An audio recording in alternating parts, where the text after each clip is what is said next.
سے اب question answer session start کرتے ہیں. جناب السلام علیکم. میرا تعلق بزنس مین کمیونٹی سے ہے اور آپ کے بارے میں ڈس انفارمیشن بڑی تیزی سے پھیلائی جا رہی ہے انٹرنیٹ کے تھرو کہ آپ 20 سال قبل ایک ملون، کوئی یوسف ملون نامی ایک شخص تھا، تو اس سے آپ کا تعلق تھا اور آپ کے بارے میں اس کو خلیفہ یا آپ کا مطلب آپ سے تعلق بتایا جاتا ہے، اور آپ کے بارے میں کچھ معلومات جو ہے وہ ختم نبوت کی ویب سائٹ پہ بھی اویلیبل ہے. اللہ تعالیٰ کے فضل سے الحمدللہ یہ بات ہم تقریباً 2 سال سے اس مشن کو لے کے چل رہے ہیں، کہیں چھپے ہوئے نہیں ہیں، اپنی قوم کے بیچ میں پورے پاکستان میں دورے کر رہے ہیں، اعلیٰ ترین علماء، دانشوروں، فقراء، اولیاء کے ساتھ ہماری نسبت اور تعلق ہے. اور یہ مشن الحمدللہ 2 سال ہو گئے، یہ اللہ کا پاکستان جس کا مشن ہم یہ لے کر چلے ہیں. اور جو ہماری ذمہ داری، ہماری پوری زندگی گزری ہے اس بات میں کہ اللہ کے رسول کی عزت اور آبرو پہ اپنے جان مال عزت اور آبرو قربان کریں. 22 سال کا نوجوان بچہ تھا جب افغانستان میں داخل ہوا سوویت فوجوں کے خلاف لڑنے کے لیے. جو ہمیں جانتے ہیں، میرا پورا بچپن میرے شہر میں گزرا ہے، کراچی میں میری پیدائش، میرا کینٹ پبلک اسکول سے ہم پڑھے ہوئے ہیں، آدم جی کالج سے انٹرمیڈیٹ ہے، NIT سے گریجویشن ہے. ہماری پوری زندگی جو ہمیں جانتے ہیں وہ جانتے ہیں کہ اس کا صرف ایک مقصد ہے، عشق رسول، ادب رسول صلی اللہ علیہ وسلم. یہ کیسے ممکن ہے کہ 200-250 پروگرام ہم کر چکے ہیں؟ یہ کیسے ممکن ہے کہ کوئی شخص عاشق رسول بھی ہو اور گستاخ رسول بھی؟ سب سے بڑھ کر بات یہ کہ جب بھی کوئی ایسی تحریک شروع ہوتی ہے جس کا کام امت کو احیا کرنا ہے، الحمدللہ رب العالمین ہمارا جینا، ہمارا مرنا آبرو رسول پہ ہے. انشاءاللہ اسی پہ رہیں، اسی پہ مریں گے انشاءاللہ. رائٹ.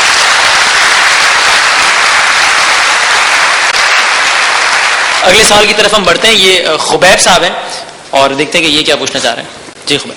السلام علیکم. میرا یہ سوال ہے کہ ہماری ایز اے نیشن ہمیں بہت خوشی سے بتایا جاتا ہے کہ ہماری ڈیموکریسی ریسٹور کر دی گئی ہے.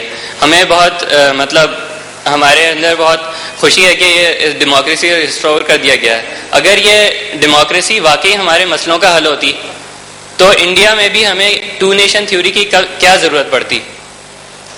Thank you. بیٹا دیکھو، پہلی بات تو ہم یہ بتائیں کہ بنیادی طور پر جو سب سے بڑی ڈس انفارمیشن ہماری مسلمان ملت اور قوم اور خاص طور پہ پاکستان کے لیے پھیلائی جاتی ہے ہمارے نوجوانوں کے ذہنوں میں کہ جی جمہوریت بہت اچھی چیز ہے، ڈکٹیٹرشپ بہت بری چیز ہے، اور پوری ملت اور پوری قوم کو اسی خرافات میں الجھا دیتے ہیں. اگر حقیقت میں ایک بات نوٹ کرو کہ چاہے ڈیموکریسی ہو سو کالڈ یا ڈکٹیٹرشپ ہو سو کالڈ، اس کے نیچے جو نظام قائم ہے، چاہے سود اور ربا اور بینکنگ سسٹم کا نظام ہو، چاہے جوڈیشری کا نظام ہو، چاہے انگریزوں کی بنائی ہوئی عدالتیں ہوں، انگریزوں کے بنائے ہوئے قانون ہو، یہ سیم رہتے ہیں، ان کو نہیں تبدیل کرتا کوئی. جو اصل نظام تبدیل کرنے کی بات ہے وہ نظام تبدیل کرنا صرف یہ نہیں ہے کہ حکمران کی جمہوریت ہو یا ڈکٹیٹرشپ ہو. جو اصل بات جس پر یہ آنے ہی نہیں دیتے کبھی کہ اس ملک میں سود اور ربا کا نظام جس سے اللہ اس کے رسول کی جنگ ہے، وہ نظام کس طرح تبدیل کیا جائے گا؟ اللہ اور اس کے رسول کی جنگ ڈکٹیٹرشپ یا ڈیموکریسی سے نہیں ہے، اللہ اس کے رسول کی جنگ ہے سود، حرب من اللہ و رسول، سود اور ربا کے نظام پہ، جس کو banking system, modern paper currency, world bank, IMF یہ اس کو سپورٹ کرتے ہیں. لہذا اس سیاسی بحث میں پھنسا کر آپ کو اس اصل نقطے سے ہٹا دیتے ہیں جس کی وجہ سے یہ پوری دنیا پر نظام قائم کیے ہوئے ہیں. ہمارے نزدیک نہ اسلام میں ڈکٹیٹرشپ ہے، نہ ہمارے یہاں ڈیموکریسی ہے. ہمارے یہاں اگر جمہوریت ہے، کنسنسس ہے، پبلک کی رائے سے کوئی فیصلہ ہونا ہے تو روحانی جمہوریت ہوگی جیسے خلافت راشدہ میں سب کی مرضی.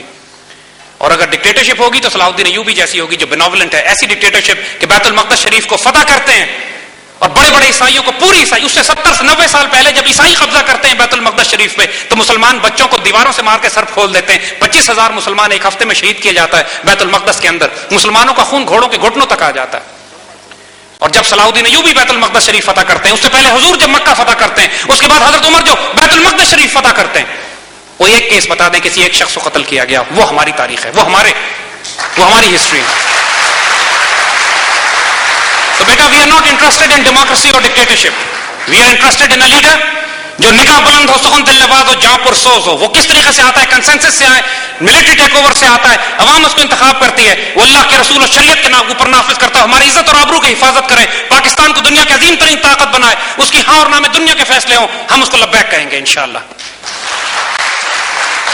ایک اور سوال کی طرف بڑھتے ہیں اور ایک خواتین کی بھی اس میں رائے شامل کر لیتے ہیں، ان کے بھی سوال شامل کر لیتے ہیں. جی. You speak of Pakistan becoming the perfect nation, right? جس میں خلافت کا نظام ہو and everything. But we were sort of wondering, doesn't this defy the concept of Dajjal and the subsequent defeat of the Ummah? حضور صلی اللہ علیہ وسلم نے جو حدیث مبارک فرمائی ہے جس میں آپ نے فرمایا کہ آخری دور میں خلافت علی منہاج النبوہ دوبارہ قائم ہو جائے گی. ایک ایسی حکومت قائم ہوگی جس کی بنیاد خلافت راشدہ پر ہوگی. اگر ہم اس خلافت راشدہ کو, اس نظام حکومت کو, اس عدل کے نظام کو قائم کر سکے ہماری سعادت. اگر ہم اس راہ میں مارے گئے تب بھی ہم خوش نصیب ہیں. جو جنگ بدر کے شہداء تھے انہوں نے فتح مکہ نہیں دیکھا, لیکن افضل ترین شہداء بدر کے شہداء ہیں کہ جو اس فتح مکہ کی راہ ہموار کر کے چلے گئے. ہماری زندگی کا مقصد حضور صلی اللہ علیہ وسلم کی احادیث مبارکہ کو پورا کرنا ہے. اس راستے میں مارے گئے, شہادت, زندگی پائی, سعادت, الحمدللہ دونوں صورتوں میں ہم کامیاب ہیں انشاءاللہ.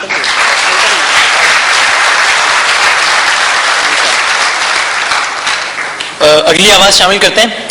جی Ji, my question basically is that whenever I go outside, everybody asks me what can Pakistanis living abroad can do for Pakistan, especially in Europe and USA. دنیا میں آپ کہیں بھی جائیں ہمیں بے عزت کیا جاتا ہے. اب امریکہ نے وہ اسکریننگ نظام شروع کر دیا ہے کہ جو پاکستانی جائیں گے ان کو ایئرپورٹ سے بے عزت کیا جائے گا. مزید پہلے بھی کیا کم کرتے تھے کہ اب کیا کریں گے. لیکن پاکستان کے تمام وہ مسلمان جو پاکستان سے باہر ٹھہرے ہوئے ہیں, یہ بات ہم ان کو ابھی بتا دیتے ہیں کہ وہ وقت دور نہیں ہے کہ جب آپ کو پاکستان بھیج دیا جائے گا. آپ پاکستان نہ بھی آنا چاہیں تو آپ کو پاکستان آنا پڑے گا. مسلمان کو مسلمان کر دیا طوفان مغرب نے. اقبال نے یہ بات اس وقت کہی تھی. آپ چاہیں یا نہ چاہیں, امت مسلمہ اور پاکستان کے خلاف جو یلغار بنائی جا رہی ہے اس میں یہ مسلمانوں کو اب یورپ اور امریکہ میں نہیں رہنے دیں گے. آپ کی زندگی عذاب کر دیں گے. اگر آپ رہیں گے بھی تو آپ کو اتنا بے حرمت اور ذلیل کریں گے کہ آپ ایک شہر سے دوسرے شہر نہیں جا سکیں گے جب تک آپ کو نیوڈ سکین نہ کر لیں اپنے ایئرپورٹس کے اوپر. یہ ہم جس خطے زمین سے تعلق رکھتے ہیں دنیا کو یہ دکھا دیجئے اور یہ بتا دیجئے we are honorable people, we are dignified people, we are willing to die for a principle that we believe in. We will raise this flag higher and higher. You cannot purchase us, you cannot corrupt us, you cannot invade our lands. We want to live in peace, we want to live in dignity, but not at the cost of our honor, not at the cost of our sect, not at the cost of our ideology. اگر یہ ہمارے ساتھ رہنا چاہتے ہیں تو ہم محبت اور پیار سے رہنا چاہتے ہیں, لیکن اپنی عزت, غیرت اور آبرو کے سودے پر نہیں. پاکستان کی نمائندگی کریں. پاکستان خود جس سے پیار ہوتا ہے, جس سے عشق ہوتا ہے, اس کے لیے پھر بتانا نہیں پڑتا کہ میں اس کے لیے کیا کروں. جو کچھ کر سکتے ہیں اس پاکستان کے لیے کیجئے, اور یقین کیجئے اللہ آپ کو محبوب بنا لے گا کہ اگر حضور صلی اللہ علیہ وآلہ وسلم کے اس مدینہ ثانی پاکستان پر آپ اپنا سب کچھ قربان کر دیتے ہیں. گارنٹی ہے اس بات کی, آزما کے دیکھ لیں.